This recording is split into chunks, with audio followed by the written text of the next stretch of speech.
Think of an apple. All right. Hi, everyone. We're going to do a conversation, kind of a fighting conversation in the shade because it's very hot out here right now with Duke Dongal.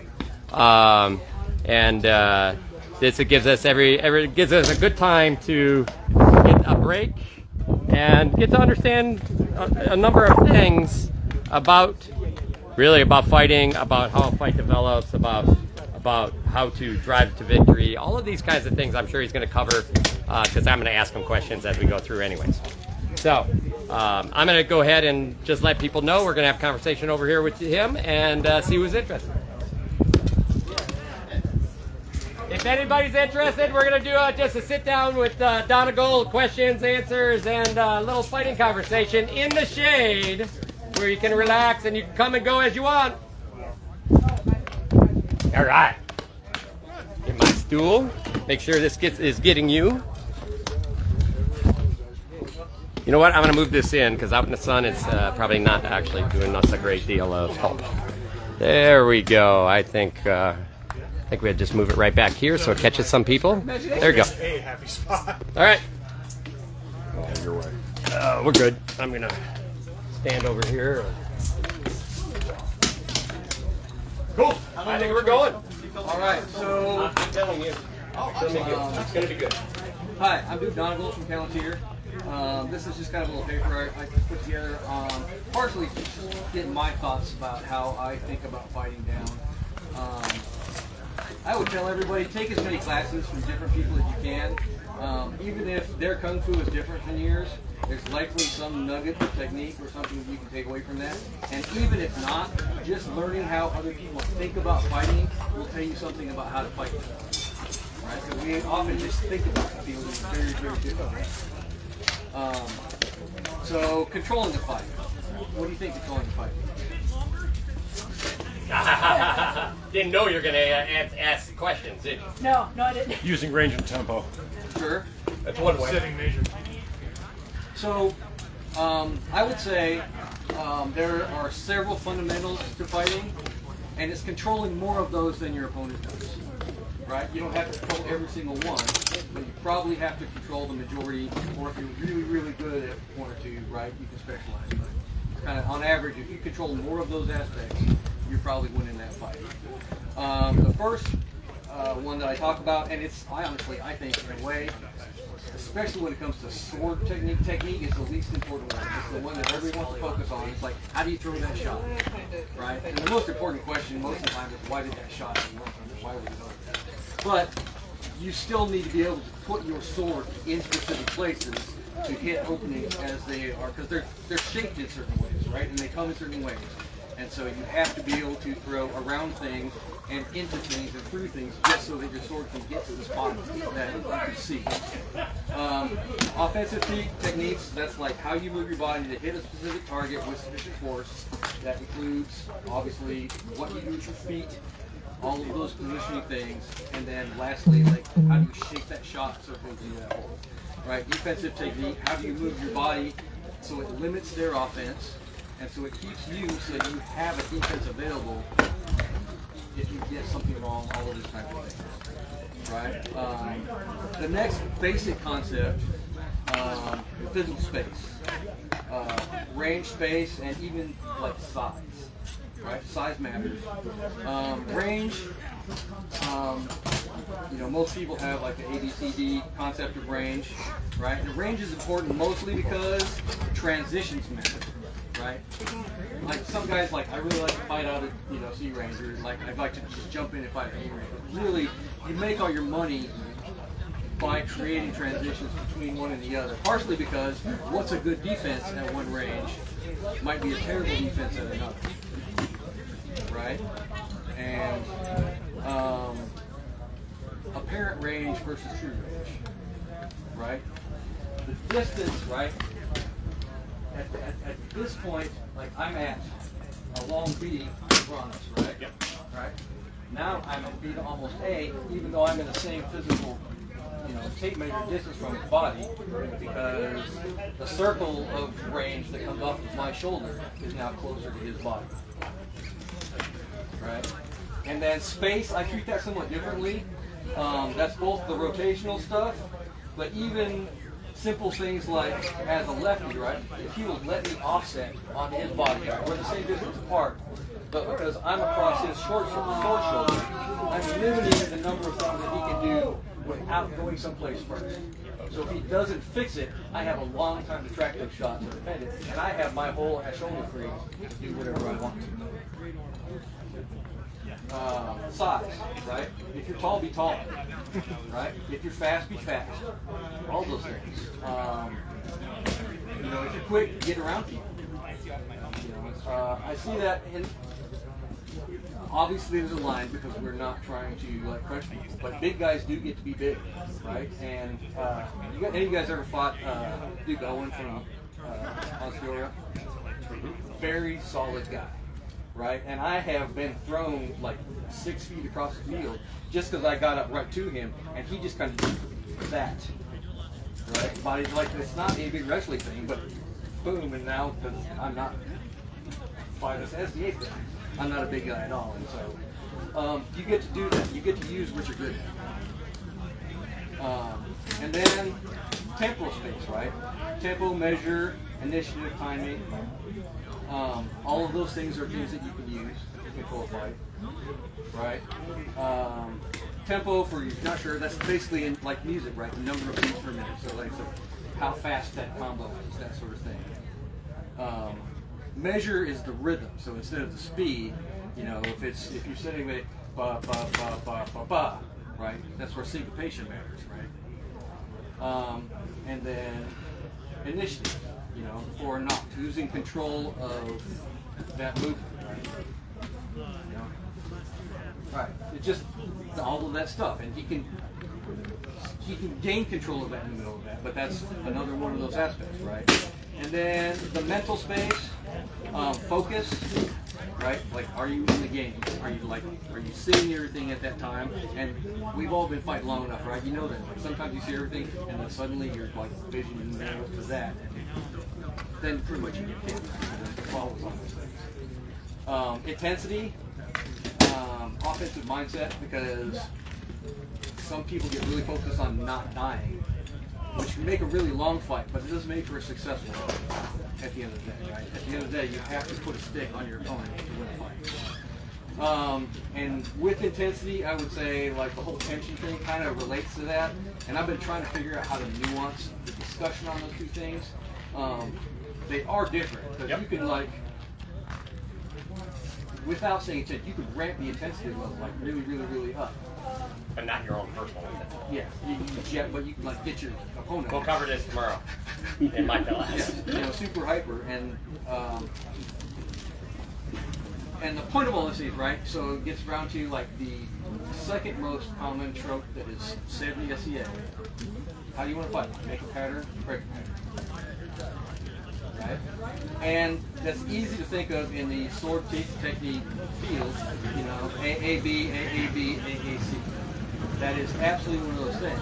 But the fact of the matter is you can absolutely create patterns out of every single one of these aspects of the fight. Right? You can, you know, with range, you know, like jump, jump, jump, jump, jump.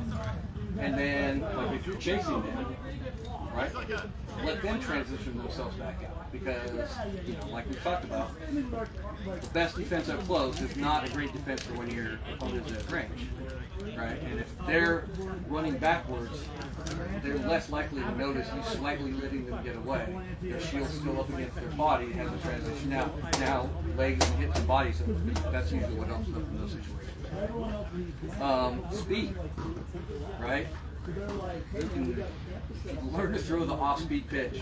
It's hard to do. Like, we work a lot on developing Your Majesty, speed. I'm sorry, I gotta go beat up this. To go from ba ba ba to just like as slow as you can move your body and still actually have it be a hard shot, it's hilarious. Because that's when you will watch somebody just watch the shot come in. Especially if you've had this really, really fast furious exchange, right? And you're out there. By the way, that's a really, really hard thing to learn. But it's well worth doing it. Changing your speed and your fight. Most people think like Dongal is super fast.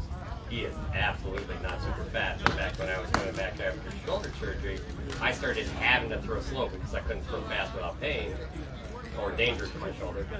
And I all of a sudden I was hitting people with slow shots. I'm like, I looked at wrong, but look at me, I'm like you now. You know, but it was really, I was learning so much about learning to throw slow. It was super interesting. Yeah, and that's a really good one, and it plays into a weakness that we've built in fighting, and that tendency, we tend to take breaks too quick, right? We're like in a fight, and then somebody kind of does this, and then the the other other guy guy does that, you know, so you can absolutely take advantage of that. Conversely, if you're out there and you're kind of like a slow thing, and then you just snap something, right? So transitions. But absolutely, the way you make money with all this is blending them together into a combination of techniques that creates a very specific an example from my own personal life, right? So a huge bread and butter of mine for years, like if I get my opponent on the heels, right, and I'm running them backwards, and I'm just hammering the offside, because that's a big lefty thing doing, right? Hammering the offside set, and they're backpedaling, and it's super high intensity, right? Like I want them freaked out. I want them just thinking about block, block, block, block, block. But part of what I'm doing, right, is watching the way they built their forward. Because people either set that out front or they set it back here and here. And I don't care which it is. Whichever it is, I'm actually going to throw the rest of those shots to reinforce that exact forward, right? And then as I'm chasing, I'm going to barely drop back to let them start to get away. So that's that changing the distance just a little bit, right? And then I'm going to start to break like I'm quitting, and then I'm going to go right back to it. And if I'm throwing the long, deep around one the first time, then I'm coming back and dropping the tip in the middle of the triangle. And if they set it shallow, instead I'm going back up over the top. So, right, I built a pattern out of where they put their sword. I built a pattern out of the fact that I was chasing in high intensity, and then I had a fake stop of the attack, and then right back to it. So it's a whole bunch of things that combines for my shot. And now all you guys know is you're going to do. And I think the important part about that one is that most of us rush right past all of that. And we rush to the blow, right? And the idea is the more we understand our opponent, and this is what we talked about earlier, the more you understand your opponent, the more you can get them into a pattern. And then the more you can exploit that. But if you don't give yourself enough time to understand maybe their pattern, their speed, their tempo change, and all of that, then they're going to take advantage of you. As soon as you do have time and you own some of those pieces, now you have a chance to take advantage of it. Right, and absolutely, that's a great point. So also figuring out where their head is in the fight, you know, and Ron's like, he's always watching things like that, and there's a whole aspect to that. One of my favorites to talk about this aspect, that Ron Balder fight here, right, where he does the step through and that drop through and hits him. Walk past five. Yeah, hit him in the ass like 5 times. And it's great to watch just because it's a cool kung fu move, and everybody likes to watch that. Right? But I watch that a bunch because I wanted to break through, right? And so it's Ron Ball, right? So you know he's doing all of the motion stuff at the very beginning. Not fast. Not fast, but he's doing all of that. And Kelson is like planted and going to throw bombs from 1,000 miles away. Right, you can see instantly that's like 2 different mindsets, right? And you know that Ron Balder saw that from the get-go, right? And he's doing all that motion stuff. In the middle of that motion stuff, there's something that I noticed is he kept just flashing his tip forward, just a little bit, right? And he wasn't causing a reaction, but he just kept doing it, right? And then there was like a reset, and he just did just a flat fraction harder. And Kelson bit that fake hard. Right? And he came back and he reset, and when he reset, he really planted into it. Right? And it's like you can tell he's like, I'm not buying that fake again. Right? So they set to go, and he goes like he's gonna throw a fake, and Kelson just gives him fucking everything with the giant over the top. And Ron Balder dies underneath that sword, way past him, and hits him in the ass 4 times and he goes blind. Right? The lesson of that I feel like we get is that if you know what your opponent is trying to do to you, you can always use that as a successful fake because their brain's thinking about that kind of stuff. And that's why those little tip flashes mattered in their fight, because Kelson was busy throwing long bombs, so anything that looked like that from a long ways away, that's what his brain was thinking. Yep, 100%. And that is it. I mean, this is all about development. If you want to see a master at it, that's Ron Balder. And what happens is that he puts you into places all the time. you don't even know the place because you naturally go to those places. He's just he's leading you to those things that feel natural. But he knows absolutely how to exploit them. And he wants to just pull you into those places. And you're like, why is this slow guy hitting me? It's because he's controlling you in those spaces. So, that drop, he does that to everyone. That's a really interesting shot he throws. But because he's sliding underneath an arm. And it's a really weird, especially being left-handed, right? So, you got a question? I didn't know if you had a question. Huh? Oh, no. Looked like you were going to say something. All right, but I think the piece is, again, a lot of times, a lot of us just don't give our opponent enough time to tell us how they would like to be hit. And all the things he just talked about, all of that change of tempo and the change of rhythm and the change of angle, and those are all just pieces to get to the end of the fight. And hopefully you're the person at the top end of that fight, right? We see the same thing in chess. I think there's a lot of great books out there on this, the art of fighting is, I think it's something like that. Is a great one, but the Fighter's Mind actually is a really good one, and it talks about those things. And the key is that we develop that fight. So, and to tell you the truth, as time changes, I guarantee you, because of how long he's fought, and how long that as many things as he's seen on the field, this is the difference a lot of times between a newer fighter and an older fighter. I'm first starting, I'm watching that leg, I'm watching his arm, I'm watching his shoulder, I'm watching this other thing, because you have to literally think about watching those pieces still. Because I was told to, because I haven't fallen into that place where, I know that this is how you win a fight, this is how you defend better. But that's a lot of thoughts, I think. Right? Later on, you become a point where you just look at the guy, you're like, oh, there's something about 60% on his front foot, he gets a slight lean, his shoulder and armor in this place, you're chunking that information. And what I mean by if you look up chess, they actually, when they look at a board, you wonder how those chess players play 40 people at a time? It's because when they walk over to that board, they're not looking at one piece at a time. They are literally chunking that board into maybe 4 pieces, maybe 5 pieces. They're like, this is the pattern I see all the time. I know what to do because it's in this pattern. I do my thing, I move on. That's how fast they're evaluating those boards.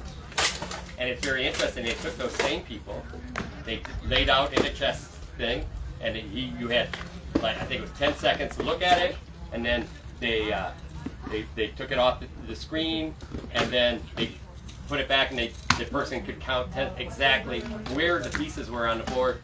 A good chess player, could get 3/4 of them because he knew the pattern. A non-chess player got maybe 10%.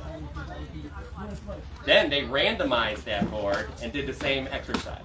Good chess player, 10%, because they weren't in what we recognize as a chunk. That's also why sometimes we just get hit by new guys. That's exactly why we get it. Right? Because they're throwing something we're not used to seeing. So when you do that, do you actively work on using your peripheral vision? I'm all for it. I specifically work on it. Yeah.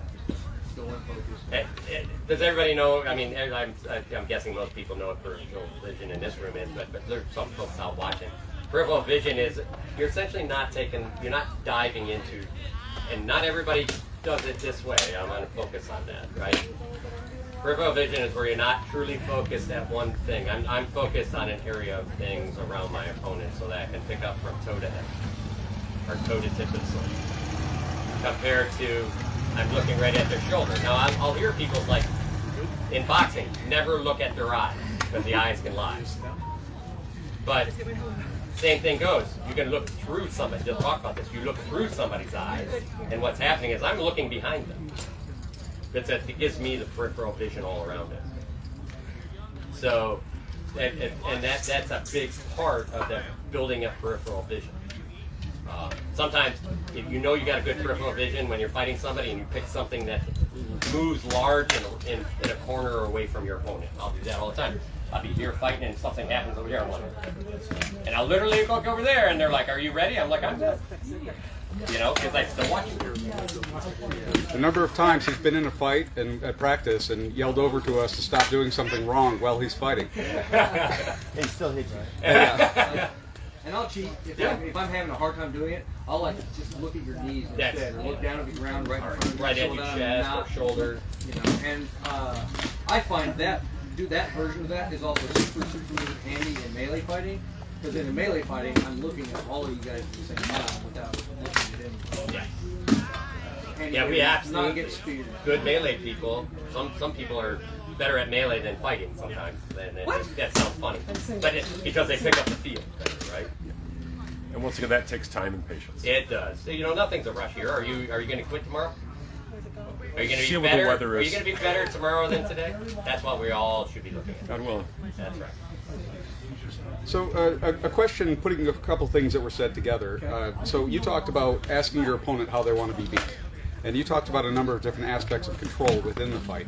Do you view those aspects of control, ways of asking your opponent about how they want to be defeated? Like if you try and use space, for example, and see how they react, to be able to see if you can use that to build that fight and how to defeat them?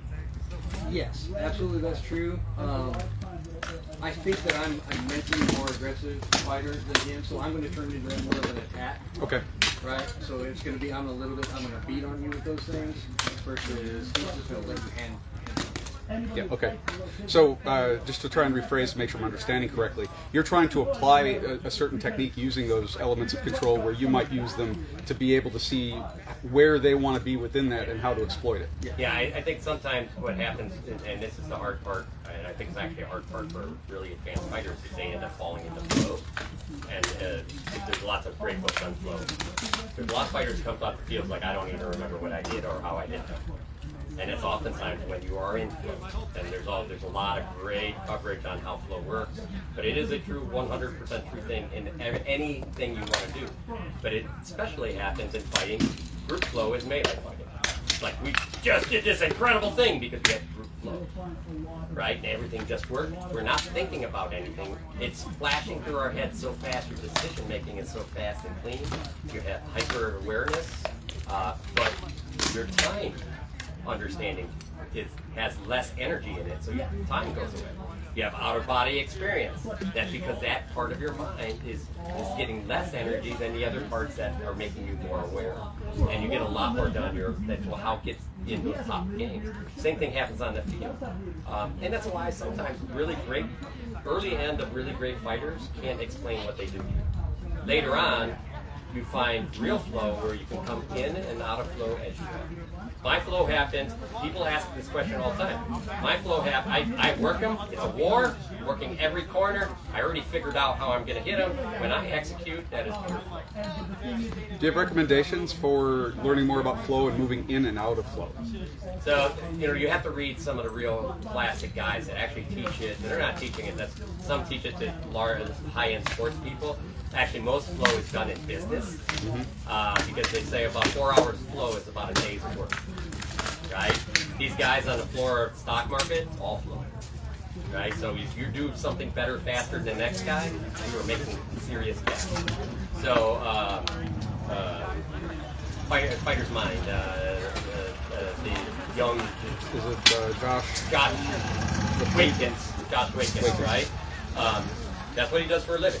He was a championship, not really grandmaster, but he's the movie is called Young Bobby Fischer. It talks about Searching for Bobby Fischer. The next Bobby Fischer. Bobby Fischer, obviously one of the best chess players ever in the Cold War. Huge experience. Disappears. That's his thing. So Josh comes along at age 6, started beating people in the parks in New York, and just loves the game so much that he's just diving in. And he talks about the whole experience of how it happens. And then, at 18, after the movie comes out, he is swamped and he can't find flow again in his chess game. So he changed over to Tai Chi, or push hand, which is the competition of 2 types of push hand. It becomes, in 2 years, it becomes world push hand champion. Not because that he knew techniques so well, although he did go every day and do all of that stuff. The trick is he understood how to break somebody down. He's in a chess match. He'd watch when a storm rolled in and he saw people on the beach. Which ones ran, and which ones just sat out there.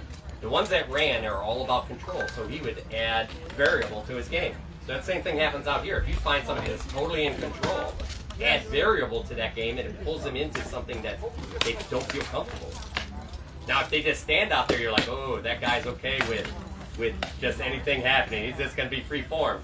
Now you add control, and that makes them uncomfortable. So those are kinds of things that you have to develop. But he talks about it in the book. There's absolutely ways to develop and learn flow and build. Just for clarification for everyone looking at home, the book is The Art of Learning. Art of Learning. There you go. We get an audiobook. Listen to it on Yeah, the the audiobook is very, very good. It is very good. He narrates the audiobook himself. Yep. So just beware. I mean, this is what's good is that he quantified the things that are happening in a fight. Those things sooner or later will happen in flow. And it's a lot early off. A lot of people can't talk about it. Later on, and he's like, I've had time to think about this and figure those pieces out. And that's what he's trying to help you. Right. But if you think about all those things, if you haven't spent some time working on each of those aspects in your fight, spend some time. Like I'm going to spend a few fighter practice just working on this aspect because I haven't been adding it and I've been relying on other things. So just add that tool to your toolbox. There's no technique specific to any of all this. It's just philosophy. The key is actually working in, just like you said, work on the things that you don't do well. If it's movement. I mean, your grace. Are you here just doing the things you normally do? No. That's right. You are not. It's funny, you guys talk about flow, and when you get into it, and it's absolutely true. You get a fighter who's got the fighting mindset, the no mind fight, where reactions happen without conscious thought and something like that. A lot of my fight is predicated on breaking you out of whatever flow you're into. Agent of chaos and disrupt whatever I think we want to do, whether it's a long gun shot or get you inside close, or bizarre angles, bizarre timing is the big one that I'll do, weird timing, off timing, and stuff like that to get you out of whatever you really want to do. And this is where Ron Balder suckers me in, because I think, I've got the perfect thing to break his in. No, you figured out what I'm doing before I did. But breaking your opponent's flow your opponent will tell you how to do it. And like you said, with control or with laissez-faire fighters or whatever, if you figure out what that is and you can break that, and there's a bunch of different ways to break it, and that's just it. It's just not the polar opposite. Sometimes it's a little thing. And the good part is His Grace is going to be talking about that in the class, I think on Thursday, if I'm right. What's that? Yeah, we're going to talk about timing. Yeah, we're going to talk about timing and breaking timing, making timing, all of those And kinds concepts and things like that. And Yep. the only thing that I would take even a remote exception with Your Grace, and nothing that you said I disagree with at all. I just think there are only two ranges. None of this ABC stuff. You're either in range or out of range. You're either engaged or not engaged. And your engagement's different than my engagement. Sure. So I have to know I'm engaged, but you're not. So I get a freebie. Or you're engaged, but I'm not engaged where I want to be, so you cut out all my advantages because you're close. Sure. Well, so there's a thing, right? And your range and my range are never the same thing. No, but I have to recognize what the two are. Much more dramatically so in our case than in our case. But I also have to realize that why I may get the freebie here, every step you get closer, every one of my advantages start going out the window. Until you're right here, and I can fight here, but I have nothing. Now it's a foot race, and I'm not very fast. Yeah, and I think that's a mindset change. You just took that mindset of either I'm in or I'm out, and that's it. And there are still measures between all of those. Absolutely, ranges, right? but that's where it's like, what advantage do I have at this one or that one? But either I'm engaged or not engaged. The reason that I find that description important is mostly because it changes things like shield techniques. Oh, and you have actually doing it that way actually gives you a lot more options to explain it. This is actually, mine is breaking it down to the absolute base symbol and then to build off of it. No, yours is actually a much more, I think, effective way of explaining and teaching how to utilize and adapt that. And I did skip over that, because honestly, you should be aware of your opponent's range even before you're aware of your own range. Correct. You need to know if you're going to get murdered before you try to murder him. Yeah, it's interesting, Grace, because you're looking at basically circle as a binary. He's in your circle, he's not. Correct. And how does his circle dovetail into that? So if he's in my range, so I'm engaged with him, he is not engaged with me. I can do whatever I want.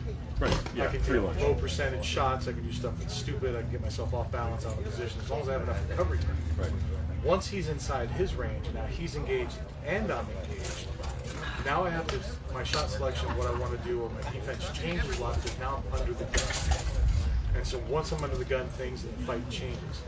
And then the closer he gets, the more that my fight becomes narrower, because now my selections and what I can do and my trick box of tricks, as shots I have, whatever you want to call it, it's narrower and narrower and narrower the closer it gets. And again, can I fight at 6 inches? Sure. Do I want to? No. Almost all of my advantages are gone. So a lot of my fight is like, okay, I don't want to stay here. What can I do to maintain the distance I want? And then that feeds into, well, if we're going to do that, my mobility has to do this, and I'm going to put him in a transition. So now transition from in range, out of range, or within that ABC range or stuff like that, well, that's where we all die in transitions. So how am I creating those transitions?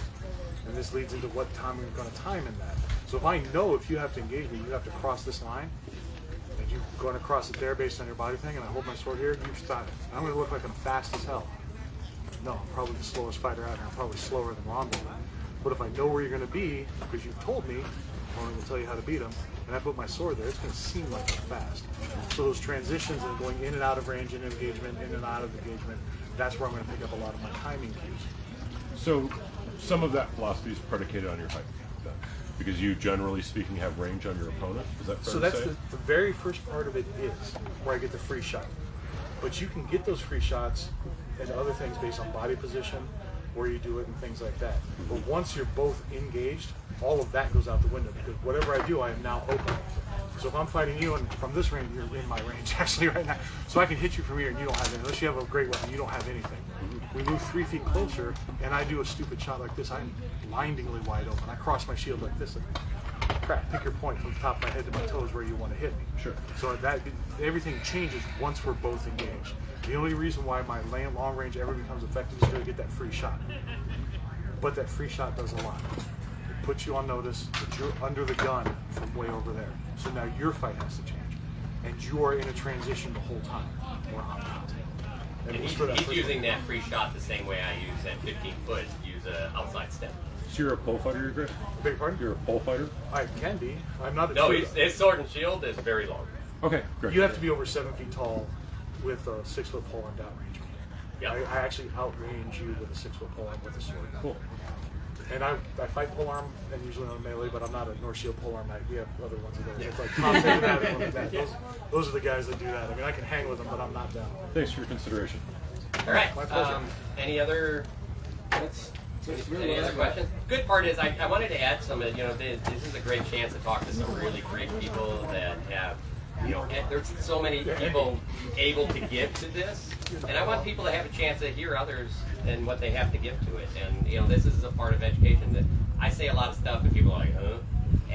But when other people say it, they get it. And hopefully, we'll just keep trying to bring content like this to everybody so that they can think about stuff. Because if you're just thinking about fighting, it is almost as good as fighting something. Oh, visualization. Nah, you're fart. Anyways, thanks everyone. Thank you, everybody. Thank you, Grace.